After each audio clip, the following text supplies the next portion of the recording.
So, when talking about the body is so sacred in that you have to know what goes in and out of it and from where you are feeding it from.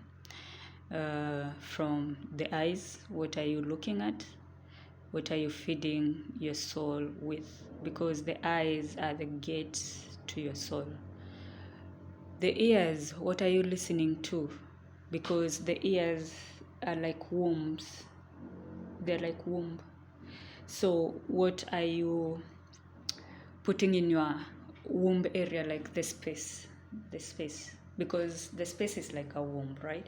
So what are you putting in that womb? Um, Once you understand these things, what are you talking? Like, what are you speaking? Because as you speak, it's like you're speaking to yourself. As you talk, is like you're talking to yourself and you're talking just as you are. For example, if you're talking, cursing someone else, you're not really cursing that person. You're cursing yourself. Because the body, okay, the intelligence within you doesn't know if you are telling someone else or you're telling yourself.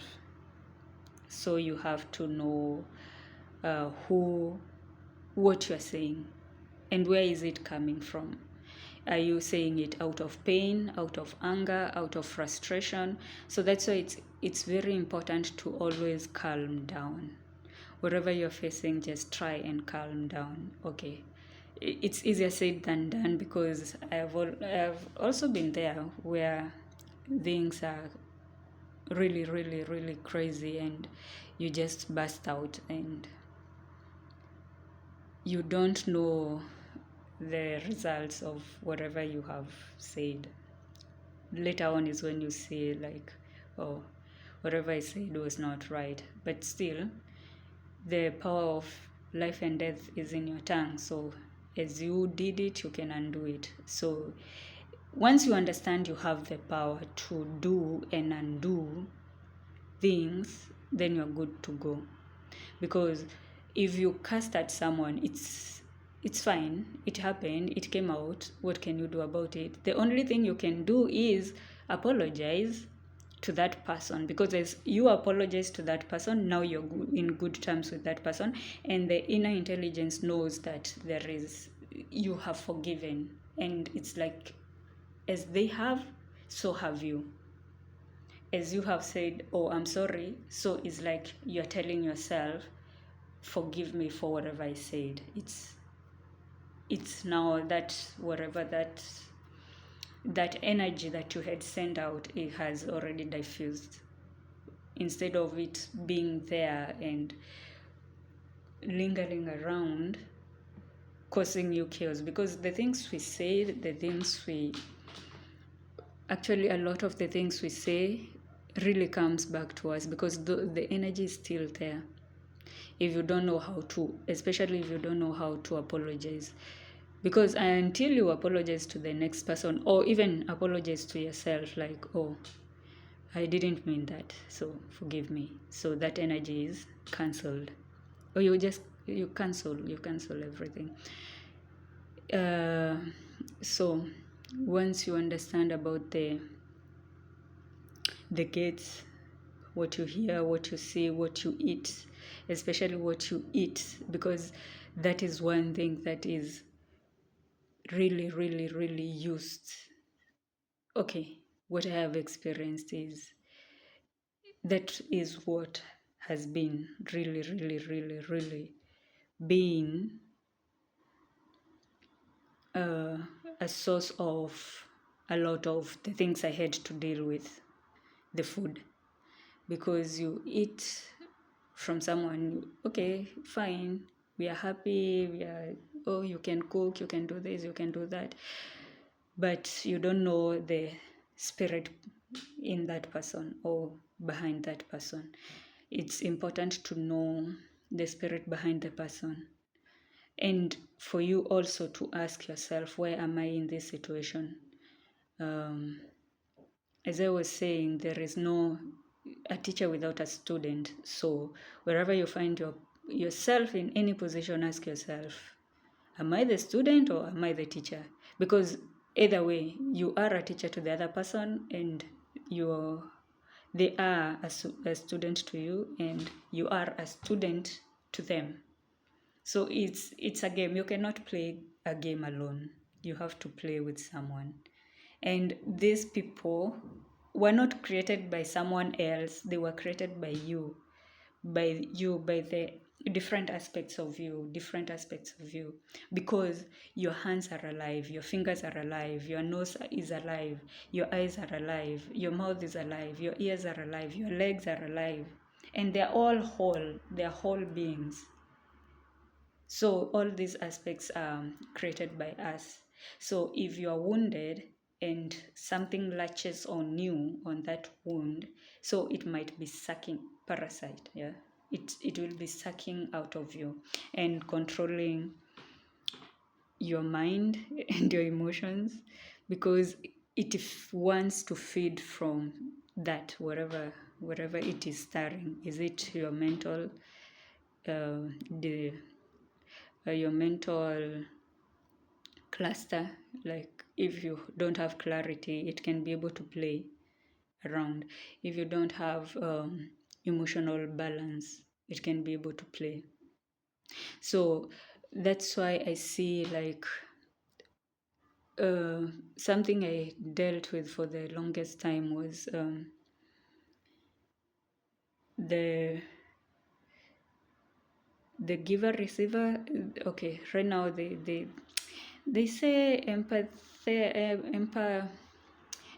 and narcissists, right? But okay, yes, you can give them those terms, but they are all both wounded. For you to have that relationship, you both are wounded, but you're not aware you are wounded, both of you. The empath here, who is wounded, they have a lot to give, right? But there is a loophole. There is a hole, maybe that happened when they were little, or maybe they have been overgiving and not receiving. Because once you overgive and not receive, your cup will be left empty.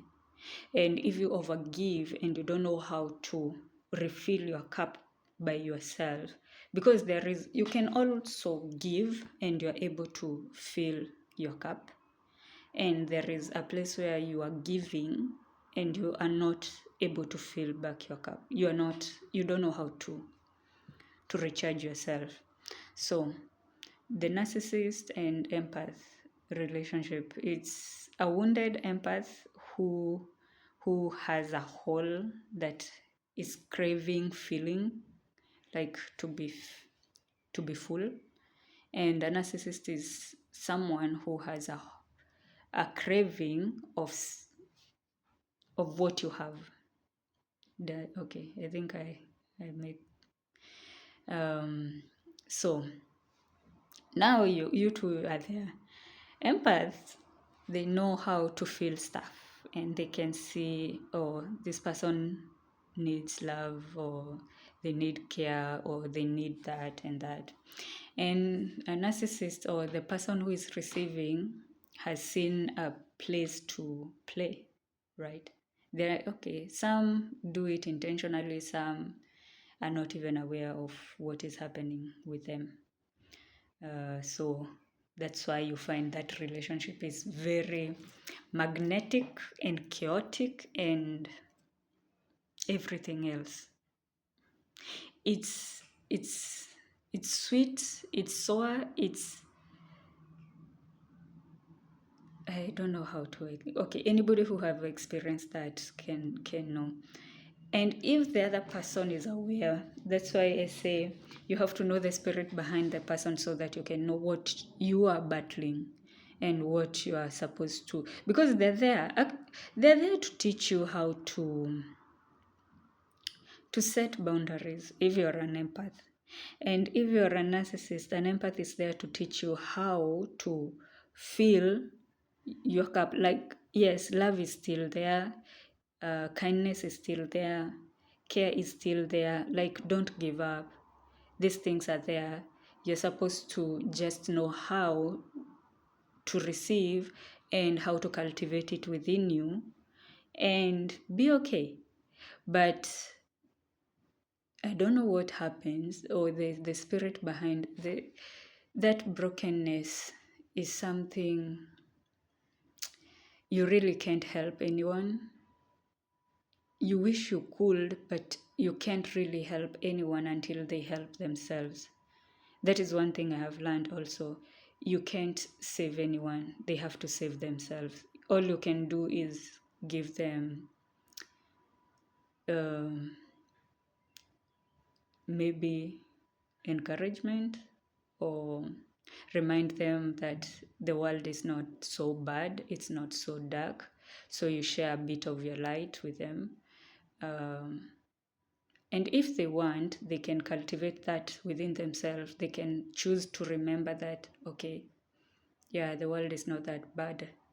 I can cultivate my love again. It's okay.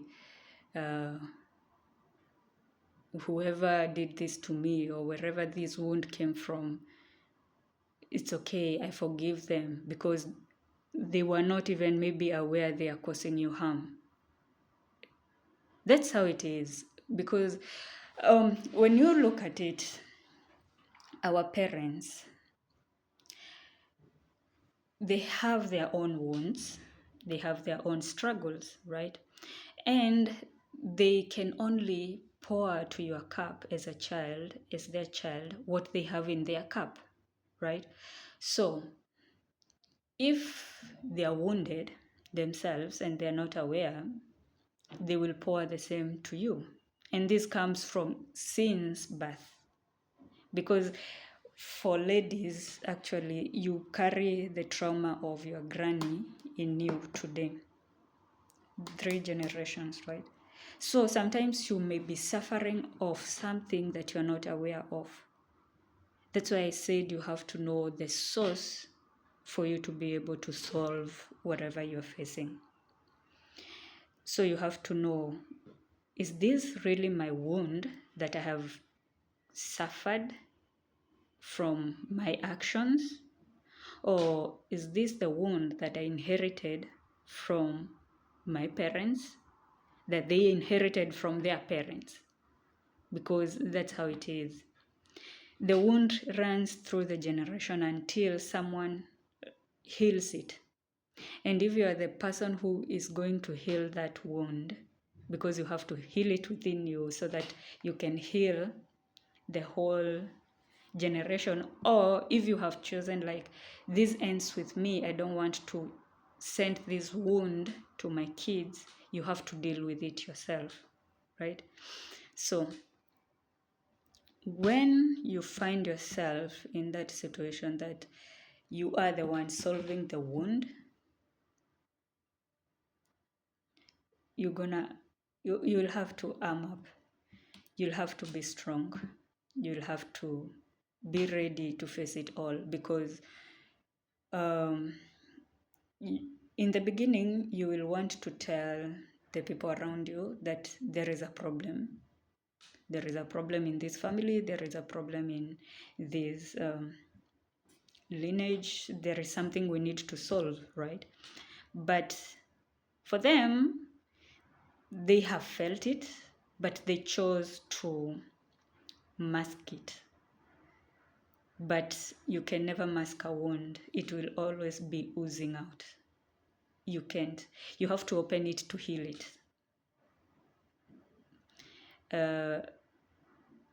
When you have parents who are like, everybody is suffering, so why are you bringing this up? Okay, but I need us to have a good family, a family full of love, a family full of peace, a family full of abundance. Because if there is holes everywhere, nothing can be held within the family, even within yourself. If there is holes everywhere, you can never hold anything. You can never hold be it money, be it peace, be it love, be it healing. You can never, because even if it comes in, it leaves through those holes. Until you seal those holes, that's when you can be able to hold these things. You can be able to hold the healing within yourself. You can be able to hold the wealth within yourself. You can be able to hold the abundance within yourself. So that's what I can say. If only people knew how to navigate the wound, I think it will be easier. But we all learn, right? We all learn from our experiences. The narcissist empath relationship it's kind of strange, and it decays you. It decays someone. I feel my observation is it never gives you life. If you are the empath, the giver, the empath, the one who has this healing energy and lots of love to give and lots of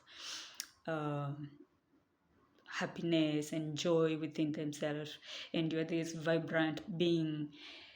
Once you're in a relationship with the other extreme that feels the world is ending for them,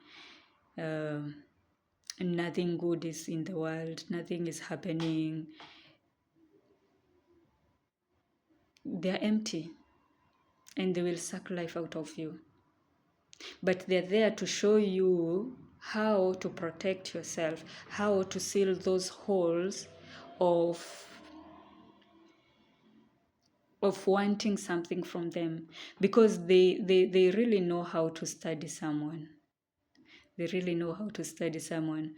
Oh, what do you like? What do you love? How do you move? And they will give you all that in the beginning, everything, and you will be like, oh, much made from heaven. But as time goes by, when you have taken the hook, is it the hook? They have captured you. Now that is when everything starts going down, because one, you are giving and you're not receiving. Two, maybe if you have, of course, you'll have gone to that extent of having physical relationship with them. And once you have physical relationship with them, your energies have merged. And if your energies have merged, that means they will suck everything out of you. It's good if you're friends with someone who has that, right? And you try to help them. That is, if they need help. Actually, you don't.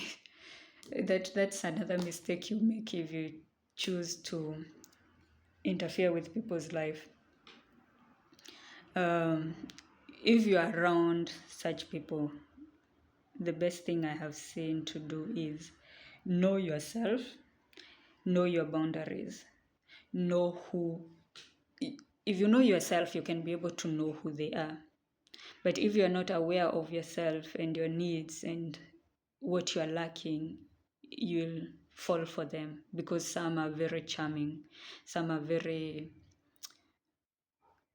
they're really, really doing good, but you can never know until now your energies have merged. That's when you can be able to see things are not going well. The glow you had is sucked out.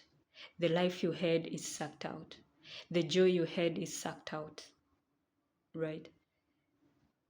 Everything you had is, even if you had a job, everything is going down. If you had a business, everything is going down.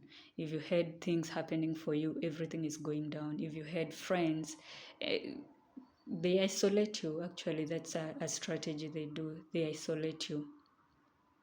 They isolate you, and now they are your God. They become your God. But they are just wounded. If they choose to heal, they can heal. If they don't choose to, there is nothing you can do. What matters is about you and what they have taught you, because they're there to teach you and you're there to teach them. So is whoever learns the lesson first moves. But sometimes you are in deep to it that you are so. Anybody who have survived that kind of a relationship or environment, they can really testify to what I'm saying. It's one of a place. But either way, we don't blame anyone. We are all learning our lessons. The characters we created, because they didn't just come from anywhere, they came from within us to teach us how to set that boundary, how to not overgive, how not to downplay yourself, not to allow anybody to bring your self-esteem down, to crush you. They're there to teach you all those things, because once they have marked you or they have been introduced in your energy and they have picked a hole in you, that's, you really need a lot of grace or mercy for you to come out of that hook. So if whichever extreme you are, it's good to learn. Everybody has their holes, everybody has their wounds, because you won't be here if you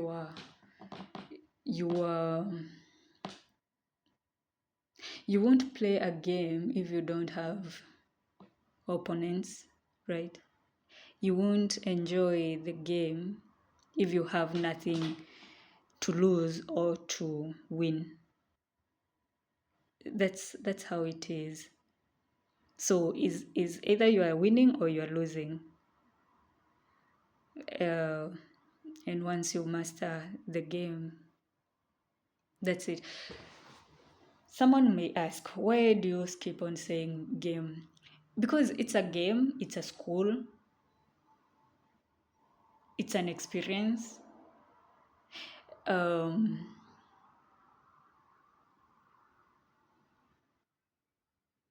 It just is. It just is, but we have to make sense of it. We have to give it a meaning. So wherever you find yourself in a situation, some resonate, some don't. That's why you can go to you're going to the town, and there are so many people and everybody is busy, everybody is moving, everybody is doing stuff, but you don't notice everybody. You just notice those who are within your field, those who you are resonating in the same wavelength, and also where your focus is. Where am I going, right? That's why you don't notice. You can meet 50 people along the road, but none captured your attention, because you are not resonating. Because many a times we walk with people, or you are in a bus or whichever place you are in or at, but there is nobody who is catching your attention. Nobody is triggering your curiosity or anything. Nothing really makes you want to talk to that person or engage in any conversation with that person. But there are some places you may go and things are just moving, the conversation are just moving. Maybe even you just met this person for the first time and you're flowing because now you're moving at the same wavelength. That's what I have noticed. Okay, that's not what I have noticed. That is what it is. Well, that's it for now.